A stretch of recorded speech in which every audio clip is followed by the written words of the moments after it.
Amém.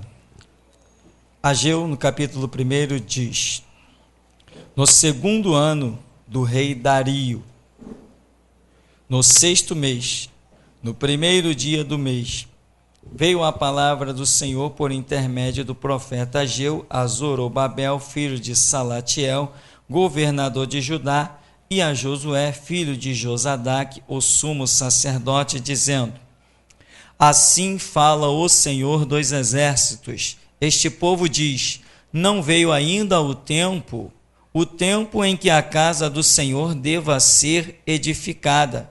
Veio, pois, a palavra do Senhor por intermédio do profeta Ageu, dizendo: acaso é tempo de habitardes vós em casas apaineladas, enquanto esta casa permanece em ruínas?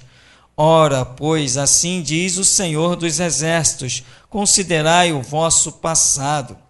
Tendes semeado muito e recolhido pouco. Comeis, mas não chega para fartar-vos. Bebei, mas não dá para saciar-vos. Vestivos, mas ninguém se aquece. E o que recebe salário, recebe-o para pô-lo num saquetel furado. Assim diz o Senhor dos exércitos: considerai o vosso passado. Subi ao monte, trazei madeira e edificai a casa, dela me agradarei e serei glorificado, diz o Senhor. Esperastes o muito, e eis que veio a ser pouco.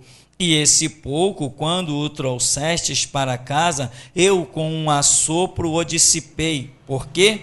Diz o Senhor dos exércitos: por causa da minha casa que permanece em ruínas, ao passo que cada um de vós corre por causa da sua própria casa. Por isso, os céus sobre vós retêm o seu orvalho, e a terra os seus frutos. Fiz vir a seca sobre a terra e sobre os montes, sobre o cereal, sobre o vinho, sobre o azeite, sobre o que a terra produz, como também sobre os homens, sobre os animais e sobre todo o trabalho das mãos. Amém? Você pode sentar? Irmão, você deve ter observado, diz a Escritura, no segundo ano do rei Dario, porque Dario, aquele mesmo lá de Daniel, lembra? Daniel na cova dos leões, é o rei Dario. Quando o rei Dario dominou Babilônia, ele já vinha com essa graça de Deus sobre a vida dele, como nós acabamos até vendo hoje no nosso seminário, a maneira como ele dominou Babilônia. E ele deu ordem aos judeus para retornarem para sua terra. Nem todos foram. Aquela velha história, tem pessoas que se acomodam mesmo no lugar errado, mesmo onde não deveriam se acomodar, não sentem aquela força de tomar atitudes e decisões, enfim. Então o que vemos? Dario está reinando lá, e no 6º mês, no primeiro dia do mês, no segundo ano deste rei Dario, vem a palavra ao povo de Israel, através do profeta Ageu, a Zorobabel, filho de Salatiel, governador de Judá. O que acontece, como sempre falamos, o povo está retornando, os que retornaram, não todos, os que retornaram para a terra de Israel, apoiados pelo rei Dario, chegam ali naquele cenário e, normalmente, irmãos, nós dizemos sempre assim: não, Deus está em primeiro lugar, Deus é tudo, sem Deus nós não somos nada. Mas a grande verdade é que nós primeiro trabalhamos para nós, depois trabalhamos para Deus, se sobrar algum tempo. E isso é pesado. Esse tipo de mensagem requer uma análise de cada um de nós, porque a coisa é pesada. Irmão, quer ver a glória de Deus mesmo? Quer prosperar? Quer ter mesa farta sem se preocupar em estar contando dinheiro? Põe Deus à frente. Coloca Deus em primeiríssimo lugar mesmo. Senão tudo que você conquista é ilusão. O povo chega numa terra vazia, podendo escolher o espaço que quisesse, quem ia estar preocupado com o templo de Deus?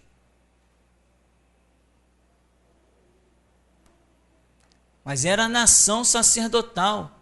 Deveria. Vamos sim, vamos lá para aquela terra, vamos fazer umas cabaninhas para nós, vamos construir o templo primeiro. Porque eles reconheciam que aquilo ali era a mão de Deus. Quando Dario chega e domina a Babilônia, sacerdotes de Israel apresentam para Dario profecia.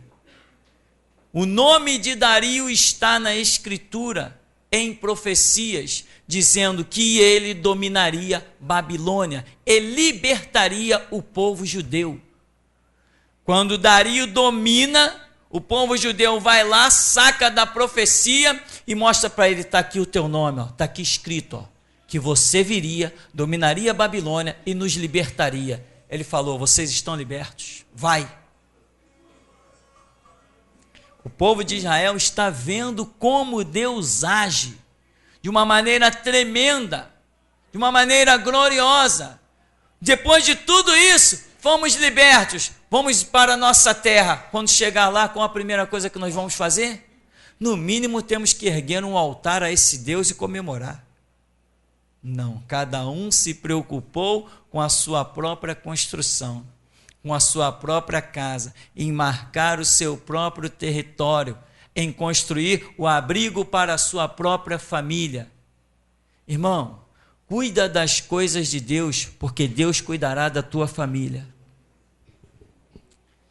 Eu falando isso para você agora, eu estou lembrando. Antes de eu te falar, entrou aqui na minha memória a lembrança, não vejo com só Deus. No começo desse ministério, Deus revelou uma coisa sobre o meu filho, impactante, tremendo, e eu ali, com aquela revelação, chocado, extasiado. Aí Deus ainda levanta alguém no meio da igreja, eu com aquela revelação, Deus levanta alguém no meio da igreja e diz assim, é assim que eu faço, tu cuida do que é meu e eu cuido do que é teu. Sabe, irmão, servir a Deus é tremendo. Tremendo. Não interessa se você vai ter emprego, se não vai ter emprego, se vai ter dinheiro, se não vai ter dinheiro. Se você serve a Deus, senta e come. Isso é que é Deus. E nós, qualquer um de nós vai dizer isso. Deus está em primeiro lugar na tua vida? Está. Claro que está. Nós temos é que nos examinarmos a nós mesmos. Se de repente a casa de Deus tiver uma necessidade, o que você diria? Não, eu tenho um compromisso. Poxa, pastor, hoje não vai dar não. Pastor, hoje não vai dar porque eu tenho um compromisso aí, eu tenho que trabalhar, esse é meu horário de trabalho. Só para analisar, ninguém vai deixar o seu trabalho para vir fazer nada na igreja. Aliás, eu não estou convocando ninguém, eu só estou dando um exemplo para que as nossas memórias funcionem. O que nós estaríamos dispostos a sacrificar para estar ali realizando um trabalho para Deus? Você imagina que se você estivesse realizando um trabalho para Deus e perdesse o que quer que você viesse perder neste mundo, você ficaria em falta?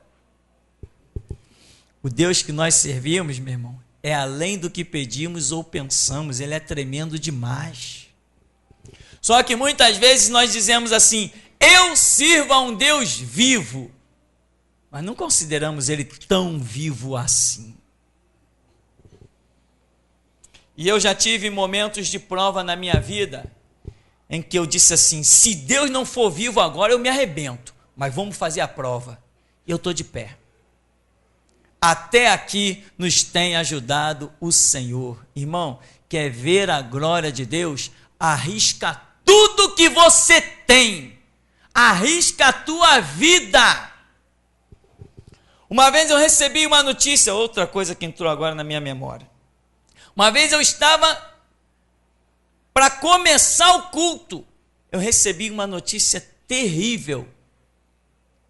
sobre o meu filho, que estava em condições lá terríveis. Eu tinha que ir lá, o culto ia começar. Quando me trouxeram a notícia, eu falei assim, a pessoa trouxe a notícia, é isso, tu tem que ir lá agora. Eu falei, não, agora é hora de cultuar a Deus.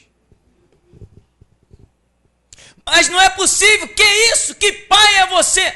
Não quero assunto, agora é hora de cultuar o meu Deus. Outras coisas eu resolvo depois. Meu filho está aí, com 14 anos, muito bem de saúde.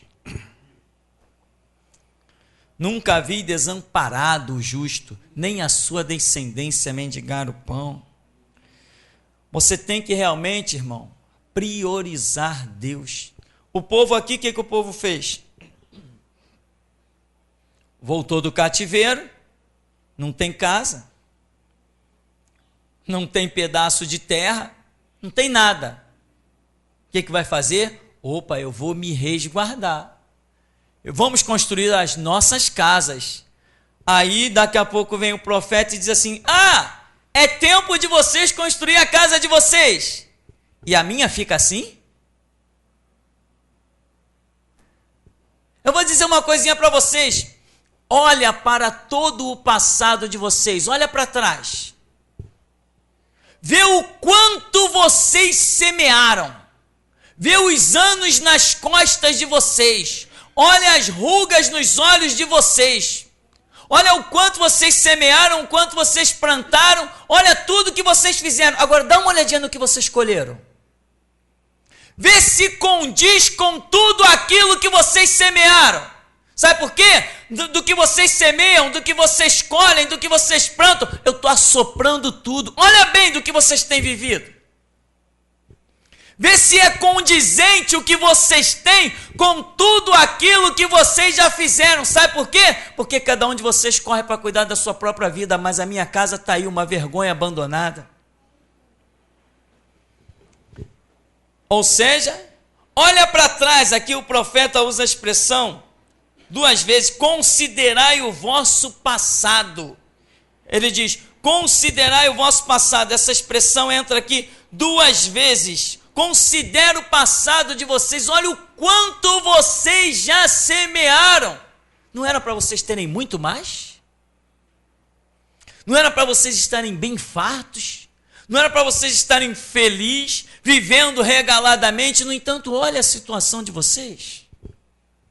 Sabe, irmão, que tem muita gente se iludindo com a migalha que está entre suas mãos, quando poderia estar nadando em fartura, porque o Senhor Jesus disse isso, eu vim para que tenham vida e vida em abundância. E vida em abundância não é só a vida espiritual, não, é natural também, porque ninguém tem vida abundante vendo os filhos pedindo um pedaço de pão. Ninguém tem alegria em Cristo Jesus vendo o filho dormir encolhido sem ter um cobertor. Ninguém tem vida abundante, vida feliz, vendo os filhos irem para a escola com tênis rasgado, com calça rasgada, com mochila rasgada. Ninguém tem vida abundante com isso. E ele disse, buscai primeiro o reino de Deus, as demais coisas serão acrescentadas. Então, meu irmão, só que tem muita gente que está comendo migalha, que nem cachorrinho comendo migalha que cai da mesa, só que está muito bem satisfeito com estas migalhas e pensa que tem fartura. Não descobriu, não tem noção do que é sentar à mesa com Jesus Cristo. Porque as migalhas estão lhe satisfazendo muito. Eu tenho um belo salário, eu tenho casa, eu tenho carro, eu tenho meu emprego, eu tenho meu trabalho. Dentro da cabeça do infeliz diz assim, não, com o meu trabalho eu vivo todos os meus anos tranquilo, até eu morrer, nada me tira esse salário. Cuidado, que muita gente já disse isso. Eu vi muita gente ter infarto, parar no hospital e lá morrer, quando aquele mercenário chamado Collor de Mello bloqueou a caderneta de poupança de um monte de gente. Eu vi muita gente baixar a sepultura. Gente que dizia, eu sou rico, eu tenho ações da Petrobras, Eu tenho não sei quantos milhares de reais na minha conta. O cara bloqueou o cidadão quando foi no banco sacar, está bloqueado, não podia mexer. Teve um infarto, foi carregado para o hospital e morreu. Quer confiar em alguma coisa? Confie em Deus. Com Ele não existe porta fechada. Confie em Deus. Quem confia em Deus não precisa de dinheiro. Aquele que é poderoso para multiplicar pães e peixes não precisa entrar no mercado para comprar. Isso pode ser muito mirabolante, pode ser uma loucura pensar desse jeito, mas dizem por aí que a fé remove montanha. Aqui o que nós vemos? Assim diz o Senhor dos Exércitos, esse povo diz, no verso 2, não veio ainda o tempo em que a casa do Senhor deve ser edificada. Veio, pois, a palavra do Senhor por intermédio do profeta Ageu, dizendo, acaso é tempo de habitardes vós em casas, apaineladas, enquanto esta casa permanece em ruínas? Ora, pois, assim diz o Senhor dos Exércitos, considerai o vosso passado, tendes semeado muito, mas recolhido pouco. Comeis, mas não chega para fartar-vos. Bebeis, mas não dá para saciar-vos. Vestivos, mas ninguém se aquece. E o que recebe salário, recebe-o para pô-lo num saquitel furado. Assim diz o Senhor, considerai o vosso passado. Subi ao monte, trazei madeira, edificai a casa, dela me agradarei e serei glorificado, diz o Senhor. Esperastes o muito, e eis que veio a ser pouco, e esse pouco, quando trouxestes para casa, eu, com um assopro, dissipei. Por quê? Diz o Senhor dos Exércitos, por causa da minha casa que permanece em ruínas, ao passo que cada um de vós corre por causa da sua própria casa. Irmãos, nós sempre dizemos que queremos colocar Deus em primeiro lugar, que queremos fazer as coisas de Deus em primeiro lugar, e eu tenho uma doença. Eu tenho uma doença que sempre quando eu vou realizar alguma coisa, eu me pergunto, por que eu estou realizando isso? Eu estou pensando realmente na obra de Deus ou eu estou pensando em mim e na minha família? Por que eu vou realizar isso? Eu oro, claro, eu nunca realizo nada sem orar, mas quando vem um projeto na minha vida, antes que eu ore, eu já começo a pensar, isso eu estou pensando em quê? Qual o futuro dessa minha atitude? O que eu espero? Qual é a minha expectativa com esta atitude? Esta minha atitude vai plantar uma semente, o que eu espero colher dessa semente? Se eu ver que o fruto que eu estou esperando, ele é muito particular, eu digo, isso, Deus não está nesse negócio. Eu tenho aprendido que quando Deus traz uma bênção, ela pode inundar a minha casa, mas sempre ela vai esparramar pela janela e pelas portas e tem que alcançar mais alguém. É uma visão que eu tenho. É uma espécie de doença. Eu não consigo realizar as coisas se o meu pensamento está enxergando somente um benefício pessoal para mim. Eu não consigo realizar. Mas muitas pessoas não atentam para este fato de que a bênção de Deus, ela alcança, ela se espalha, ela não fica detida dentro de uma casa. A bênção de Deus é algo muito grande, nenhuma casa comporta toda ela. Sempre tem que sobrar para dar, porque ele diz, eu vim para que tenham vida e vida em abundância. A abundância não é aquilo que sobra, não é aquilo que sobeja, não é aquilo que dá para espalhar, aquilo que dá para repartir. Nós precisamos tomar cuidado se realmente Deus está em primeiro lugar ou não está. O povo aqui, aí Dario, olha aqui a profecia, ó, somos o povo de Deus, vai nos libertar, pode ir embora. E lá foi o povo de Deus, cuidar de quê? Da sua própria casa. Aí Deus vem repreendendo, e ele diz assim, no verso 12. Então, Zorobabel, filho de Salatiel, e Josué, filho de Josadaque, o sumo sacerdote, todo o resto do povo, atenderam a voz do Senhor seu Deus e as palavras do profeta Ageu, aos quais o Senhor seu Deus o tinha mandado dizer. E o povo temeu diante do Senhor.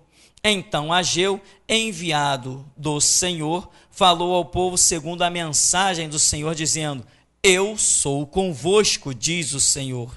O Senhor despertou o espírito de Zorobabel, filho de Salatiel, governador de Judá, e o espírito de Josué, filho de Josadaque, o sumo sacerdote, e o espírito do resto de todo o povo. Eles vieram, se puseram ao trabalho na casa do Senhor dos Exércitos, seu Deus, ao 24º dia do mês. Por que Deus está tão preocupado com a construção desse templo? Irmão, outra coisa. Atente, quando Deus tem um mover na sua vida, quando Deus quer realizar alguma coisa na sua vida, Deus nunca está pensando num presente estático, mas daquilo que Ele vai realizar contigo. Ele está pensando no futuro. Você é apenas um instrumento de Deus para que alguma coisa seja plantada. Mas os frutos do que Deus usa a sua vida para plantar, você não conseguirá enxergá-los por completo. Jamais. Por isso Deus cobra tanto. Façam isso, faça aquilo outro. Não importa se para você o valor daquela obra é pouco ou é muito. Interessa que você tem que realizar, porque o futuro está nas mãos de Deus. Quando o povo vai e constrói essa casa, Deus vem e diz assim, o povo fica lamentando, o povo chora, o povo planteia, mas essa casa não é nada comparada à que nós tínhamos anteriormente. E Deus vem e diz assim, olha, não é nada para vocês essa casa, pois a glória desta segunda casa será maior do que a da primeira. Neste lugar eu darei a paz. Meu irmão, quando Jesus está nascido e ao 8º dia, lá vem ele nos braços de Maria, junto com José, e é nessa casa aqui que ele entra. A glória que estava proposta, eles não tinham ideia do que eles estavam fazendo, era para colher a consagração do unigênito de Deus ao 8º dia. Portanto, se Deus te deu uma obra para realizar, vai e faz.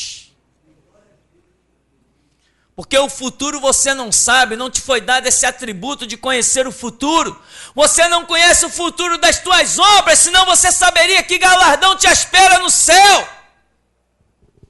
Como você não sabe que recompensa está no céu para você, significa que você não sabe o fruto das tuas obras. O projeto final das ações que Deus tem através de você. E o povo toma uma atitude, o povo vai lá e constrói, mas depois constrói e não tem ideia do que construiu, porque ficam chorando. O povo está chorando diante daquilo que Deus está vendo como uma glória. O povo, mas a primeira era muito maior, era muito mais bonita. Deus está dizendo, não, a glória dessa é maior do que a da primeira. É nesse lugar aqui eu darei a minha paz. E entrou Jesus Cristo, mensageiro da paz universal. A paz interior, não é a paz com o mundo, não.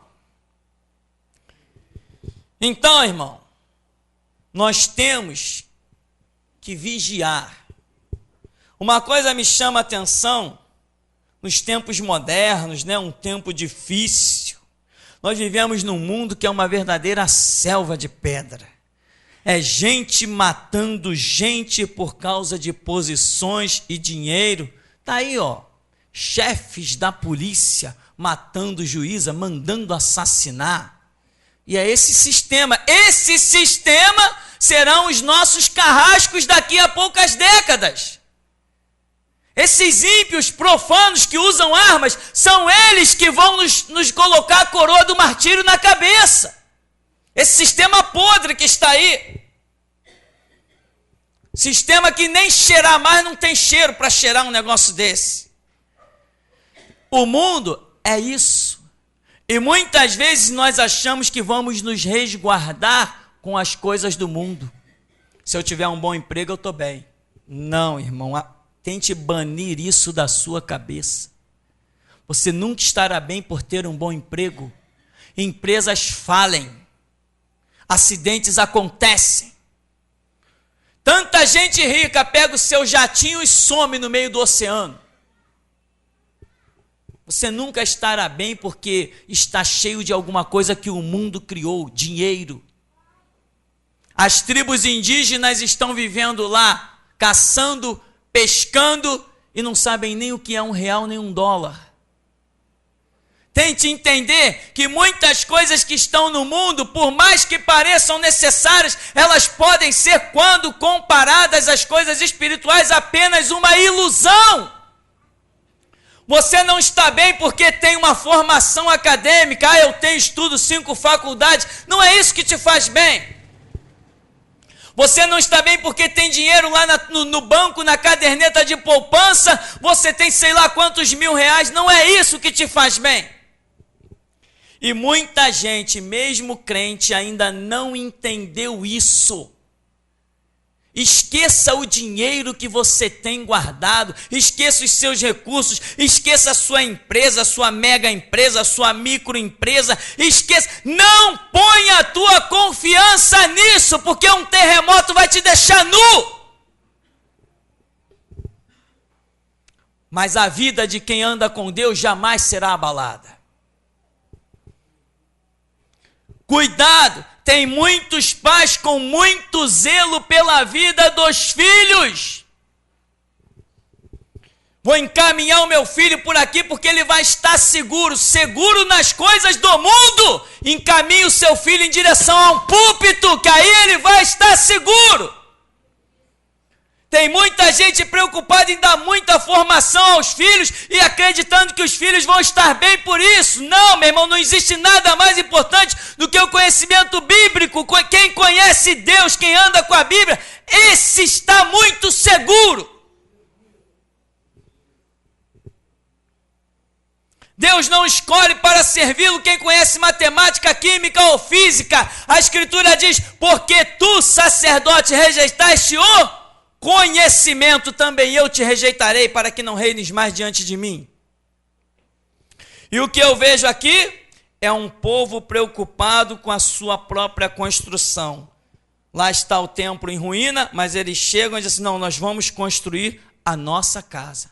Começaram a reunir lá a argamassa, as coisas da época que se usava para as construções, e eles estavam pensando em se abrigar as suas famílias, e as coisas de Deus não estavam em primeiro lugar. Deus não disse, eu sou convosco, mas depois que eles tomam a atitude e partem para a construção, aí no verso 13, Deus diz assim, eu sou convosco, diz o Senhor. Por quê? Porque eles atentaram para a construção que Deus queria. Então eu pergunto, irmão, o que você tem construído? Irmão, a mensagem dessa noite ela é pesada. Pelo menos ela pesa no meu espírito. Irmãos, eu não estou preocupado que os meus filhos se formem em nenhuma faculdade. Isso nem passa pela minha cabeça. Eu não tenho faculdade e hoje sou o número 1 de Jesus Cristo. Eu não tenho faculdade e hoje tenho carro, casa, como do bom e do melhor, me visto como eu bem quiser. Eu não tenho faculdade e hoje a igreja só não tem o equipamento que eu não quiser comprar, não tenho violão, a bateria, a guitarra, não tenho o que eu não quiser comprar e eu não tenho faculdade, mas eu sou formado na Escritura. E com uma faculdade eu não libertaria ninguém, mas com o conhecimento da Escritura, milhares de vidas no globo terrestre têm sido libertas. Tem um pastor lá da África que me mandou um e-mail, ele achou lá o nosso arsenal que está na internet, e ele falou, agora dentro da minha igreja eu não prego mais, quem prega é você. Não foi uma cadeira acadêmica que me deu isso, foi Deus. E eles estão lá colocando a minha voz para pregar. E o meu galardão está assegurado. Tem casas se reunindo na Europa, gente chamando o vizinho, gente chamando amigos para colocar pregação lá na Europa. E quando eles chegam dentro da casa que liga o som, é a minha voz que sai. O mundo inteiro está me ouvindo hoje, está ouvindo o que eu tenho a dizer a respeito de Jesus Cristo, e eu não fiz faculdade. E nunca existirá na face da terra um homem que tenha alcançado a posição que eu alcancei. Irmão, o que é precioso para você? O que está em primeiro lugar para você? Qual o projeto com os seus filhos? Eu te digo, o projeto de Deus com os seus filhos é que amanhã eles estejam do lado de cá desse púlpito. O projeto de Deus com os seus filhos é que eles estejam aqui mais ousados e mais intrépidos do que eu. E você está querendo meter o teu filho no caminho do mundo, aprendendo a fazer conta. Isso não é pecado, isso não é inútil, mas isto não é o primeiro lugar. Construir casa é pecado? Construir casa é ruim? Conquistar terrenos é ruim? Não, mas Deus olhou e disse: é ruim sim, porque o que deveria estar em primeiro lugar não está. E lá está o povo, feliz, fomos libertos. Nós também fomos libertos. Temos o que comer, nós também temos o que comer. Temos o que beber, está dizendo aqui no verso 6, temos o que beber, nós também temos o que beber. Vocês têm recolhido, têm colhido, nós também temos colhido alguma coisa. Mas pode ser que nós estejamos comendo, bebendo, nos vestindo, e Deus está dizendo assim: vocês estão recebendo um salário num saco furado. Por quê? Porque olha a minha casa. Não sou eu o sustento de vocês? Por que a minha casa está assim? Não sou eu o sustento de vocês? Por que o meu templo está em ruína? Quando as pessoas passarem pelas casas de vocês e vai dizer assim: poxa lá, aquela pessoa é muito bem de situação, aquela pessoa é muito farta, ela é muito rica, mas quando passarem diante do meu templo vão dizer o quê? Ah, esse Deus aí não foi capaz de sustentar o próprio templo dele. Então, meu irmão, no capítulo 2 diz assim, lá no verso 3, quem dentre vós que tenha sobrevivido, contemplou esta casa na sua primeira glória, e como a vedes agora, não é ela como nada aos vossos olhos? Ora, pois, sê forte, Zorobabel, diz o Senhor, sê forte, Josué, porque só os fortes realizam a obra. Sê forte, filho de Josadaque, sumo sacerdote, e tu, todo o povo da terra, sê forte, diz o Senhor. Trabalhai, porque eu sou convosco, diz o Senhor dos exércitos, segundo a palavra da aliança que fiz convosco quando saístes do Egito. O meu espírito habita no meio de vós, não temais, pois assim diz o Senhor dos exércitos, ainda uma vez dentro de em pouco farei abalar o céu e a terra, o mar e a terra seca, farei abalar todas as nações, e as coisas preciosas de todas as nações virão, e encherei de glória esta casa, diz o Senhor dos exércitos. Minha é a prata, meu é o ouro, diz o Senhor dos exércitos. A glória desta última casa será maior do que a da primeira, diz o Senhor dos exércitos, e neste lugar darei a paz, diz o Senhor dos exércitos. Sabe, irmão, se aquele templo não fosse reerguido, sabe o que ia acontecer com a nação? O próximo rei que se exaltasse um pouquinho, ia lá e dominava eles tudo de novo, levava eles tudo cativo. Mas agora, ele está dizendo, Senhor dos exércitos, como vocês edificaram a minha casa, eu, o Senhor dos exércitos, estou no meio de vocês, mesmo que a cidade não tenha muro, Deus é a nossa fortaleza. Sabe o que acontece, irmão? Nós precisamos atentar se Deus realmente está em primeiro lugar. Eu tive uma experiência durante o tempo desse ministério. Uma pessoa, uma família, a mãe, duas filhas, e as filhas foram chamadas para o ministério de louvor. Deus falou muito em nosso meio, e falou de tantas maneiras, que seriam chamadas para gravar CD, e quando louvassem, que Deus ia curar, que Deus ia libertar, e que Deus ia prover, e deu uma ordem: olha, aonde quer que vocês pisem, não cobrem nada, porque eu proverei.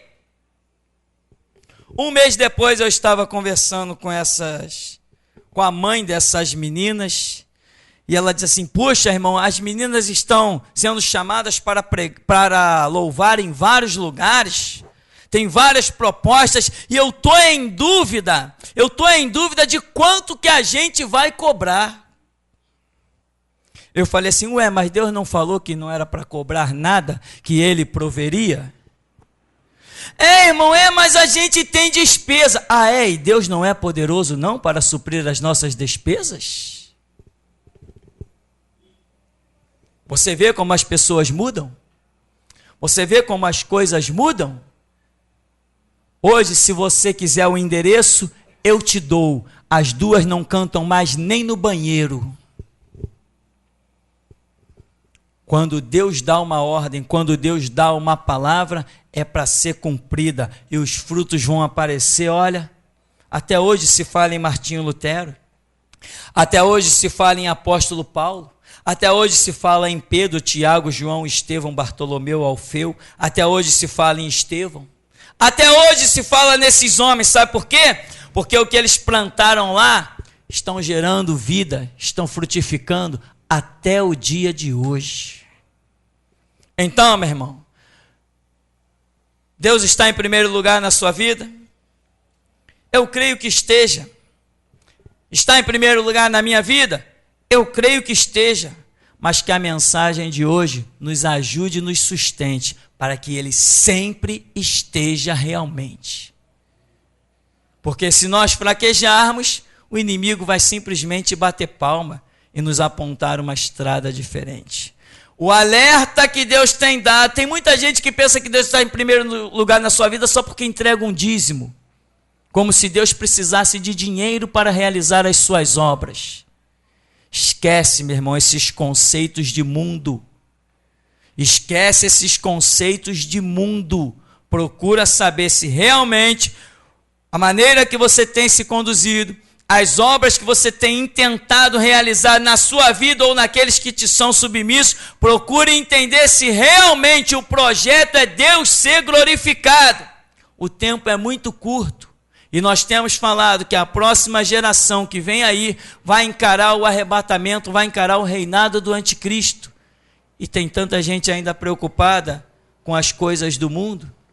Forme teus filhos, sim, nas matérias sacerdotais. Adestre teu filho, sim, nas matérias dentro da igreja. Por mais que eles aprendam as coisas do mundo, eu não estou dizendo nada disso seja errado, mas aprenda a priorizar as coisas de Deus. Não adianta saber química, física, matemática, inglês, biologia ou sei lá o que, se não souber de Bíblia. Então, fique esse alerta. Examinemo-nos e vejamos se Deus realmente está em primeiro lugar. E até aqui nos tem ajudado, Senhor.